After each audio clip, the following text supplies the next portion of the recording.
काशी में एक ब्राह्मण ब्राह्मणी रहा करते थे।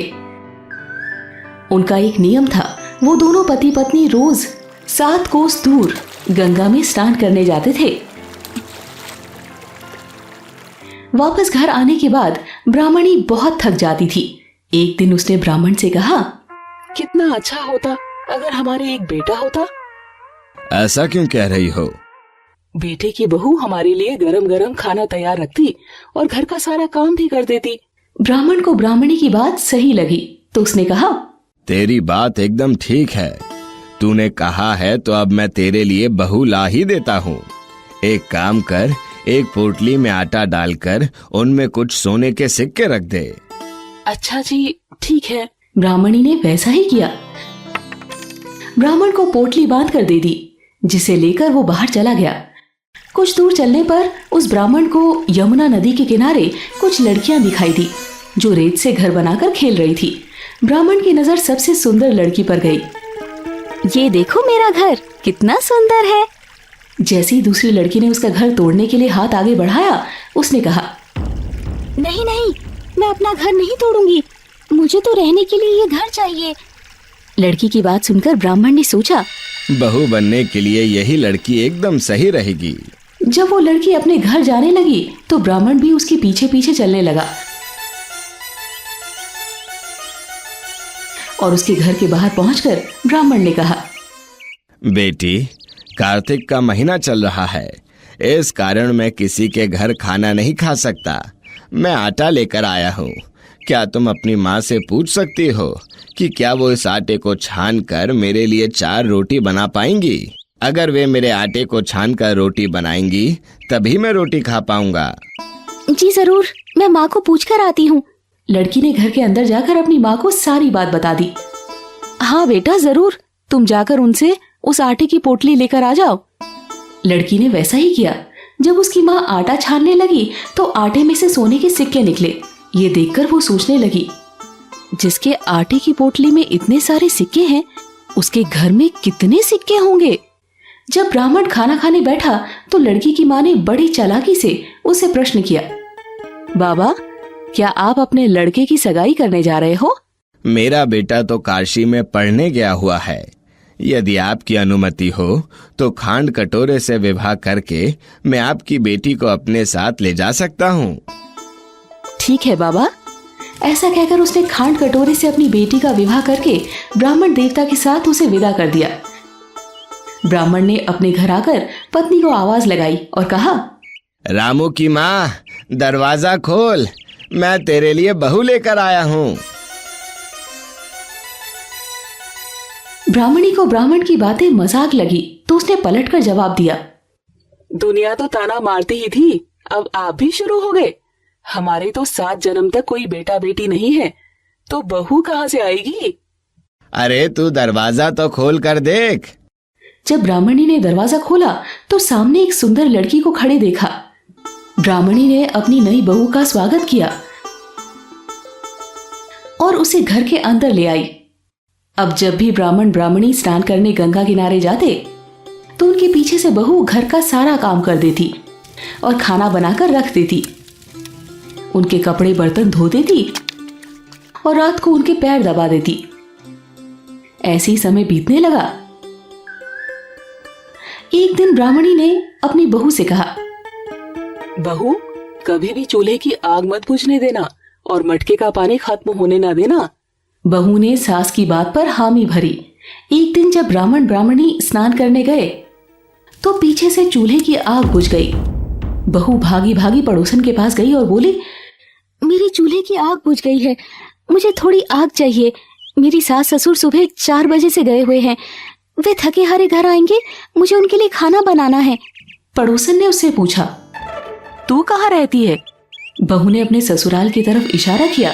इस पर पड़ोसन हंसने लगी और बोली, तू बावली हो गई है, ये दोनों बूढ़ा बूढ़ी मिलकर तुझे पागल बना रहे हैं, इनका तो कोई बेटा है ही नहीं। ऐसा मत बोलिए, आपको गलतफहमी हुई है, इनका बेटा पढ़ने के लिए काशी गया हुआ है। ये तुझे झूठ बोलकर यहाँ लाए हैं, इनके कोई बेटा है ही नहीं। बहू को पड़ोसन की बात सच्ची लगने लगी। उसने मदद मांगते हुए कहा, अब आप ही बताइए कि मैं क्या करूं? करना क्या है? जब तुम्हारे सास ससुर आए तो उन्हें जली फूकी रोटियां बनाकर खिलाना और बिना नमक की दाल बनाकर देना। खीर की कड़छी दाल में डाल के कड़छी खीर में डाल देना। बहू पड़ोसन की सारी बात सुनकर अपने ससुराल वापस आ गई। जब उसके सास ससुर घर आए तो उसने ना ही उनका आदर सत्कार किया और ना ही उनके कपड़े धोए। जैसे पड़ोसन ने कहा था, बहू ने सास ससुर को वैसे ही खाना परोसा। बहू, आज ये रोटियां जली फूकी क्यों हैं और दाल भी अलूनी है? सास को शिकायत करता देख बहू को और क्रोध आ गया और उसने ऊंचे स्वर में कहा, एक दिन ऐसा खाना खा लोगे तो कुछ नहीं बिगड़ जाएगा तुम्हारा। बहू की खरी खोटी सुनकर सास ससुर चुप कर गए। बहू वापस पड़ोसन के पास गई और बोली, अब आगे क्या करना है? अब तुम अपनी सास से सातों कोठों की चाबी मांग लो। अगले दिन जब सास स्नान करने जाने लगी तो बहू ने उनसे सातों कोठों की चाबी मांग ली। बहुत मना करने के बावजूद वो अड़ी रही। तब ससुर ने कहा, चाबी इसे दे दो, आज नहीं तो कल देनी ही है। सास ने बहू को चाबी दे दी। सास ससुर के जाने के बाद बहू कोठों का दरवाजा खोलने लगी। जब दरवाजा खुला तो उसकी आंखें खुली की खुली रह गई। पहला दरवाजा खोलने पर उसने देखा कि कमरा अन्न के भंडारों से भरा था। दूसरा दरवाजा खोलने पर उसने पाया कि कमरा धन से भरा हुआ था। तीसरे कोठे में बर्तन पड़े थे। जब बहू ने सातवां दरवाजा खोला तो देखा कि उसमें शिवजी, पार्वती माता, गणेश जी, लक्ष्मी जी, पीपल पथवारी, कार्तिक के ठाकुर, राय दामोदर, तुलसी जी का बिड़वा, गंगा यमुना और 33 कोटि देवी देवता विराजमान थे। वहीं पर एक लड़का चंदन की चौकी पर बैठा माला जप रहा था। ये सब देखकर बहू ने उस लड़के से पूछा, आप कौन हो?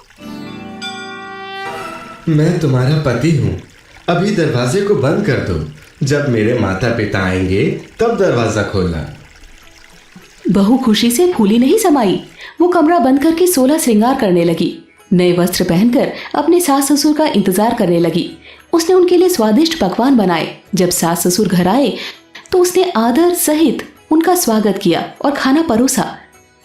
रात को उनके पैर दबाते दबाते उसने सास से कहा, माँ, आप दोनों इतनी दूर गंगा यमुना में स्नान करने के लिए क्यों जाते हो? आप तो थक जाते होंगे। आप घर में ही स्नान क्यों नहीं कर लेते हैं? मगर बहू, घर में तो गंगा यमुना नहीं बहती है ना? हाँ माँ जी, बहती है। मैं आपको दिखाती हूँ। बहू सास ससुर को लेकर 7वें कोठे के पास गई। जब उसने दरवाजा खोला तो देखा उसमें शिवजी, पार्वती माता, गणेश जी, लक्ष्मी जी, पीपल पथवारी, कार्तिक के ठाकुर, राय दामोदर, तुलसी जी का बिड़वा, गंगा यमुना और 33 कोटि देवी देवता विराजमान थे। वहां चौकी पर बैठा एक लड़का माला जप रहा था। सास ने उससे पूछा, बेटा, तुम कौन हो? माँ, मैं तेरा बेटा हूँ। तब ब्राह्मणी ने पूछा, मगर तू कहाँ से आया? मुझे कार्तिक देवता ने भेजा है। मगर बेटा, ये दुनिया कैसे मानेगी कि तू मेरा ही बेटा है? बुढ़िया ने कुछ पंडितों से मदद मांगी। पंडितों ने कहा, इस पार बहू और बेटे को खड़े करो और उस पार तुम खड़ी हो जाओ। तुम चमड़े की अंगिया पहन लो। अगर छाती में से दूध की धार निकलकर बेटे की दाढ़ी मूंछ भीगे और पावन पानी से गठजोड़ बंधे, तब समझ लेना कि वो तुम्हारा ही बेटा है। सास ने ऐसा ही किया। चमड़े की अंगिया फट गई और छाती में से दूध की धारा निकलकर बेटे की दाढ़ी मूंछ भीग गई। पावन पानी से बहू बेटे का गठजोड़ा बंध गया। ये सब देखकर ब्राह्मण ब्राह्मणी की खुशी का ठिकाना न रहा। हे कार्तिक भगवान, जैसे ब्राह्मण ब्राह्मणी को बेटा बहू दिए वैसे सबको देना। कार्तिक मास की कथा कहने, सुनने और हुंकारा भरने वाले सब पर कृपा बनाए रखना। दोस्तों, आपको ये कहानी कैसी लगी हमें कमेंट करके जरूर बताएं। ऐसी और भी कहानियां सुनने के लिए हमारे चैनल को लाइक, शेयर और सब्सक्राइब जरूर करें। धन्यवाद।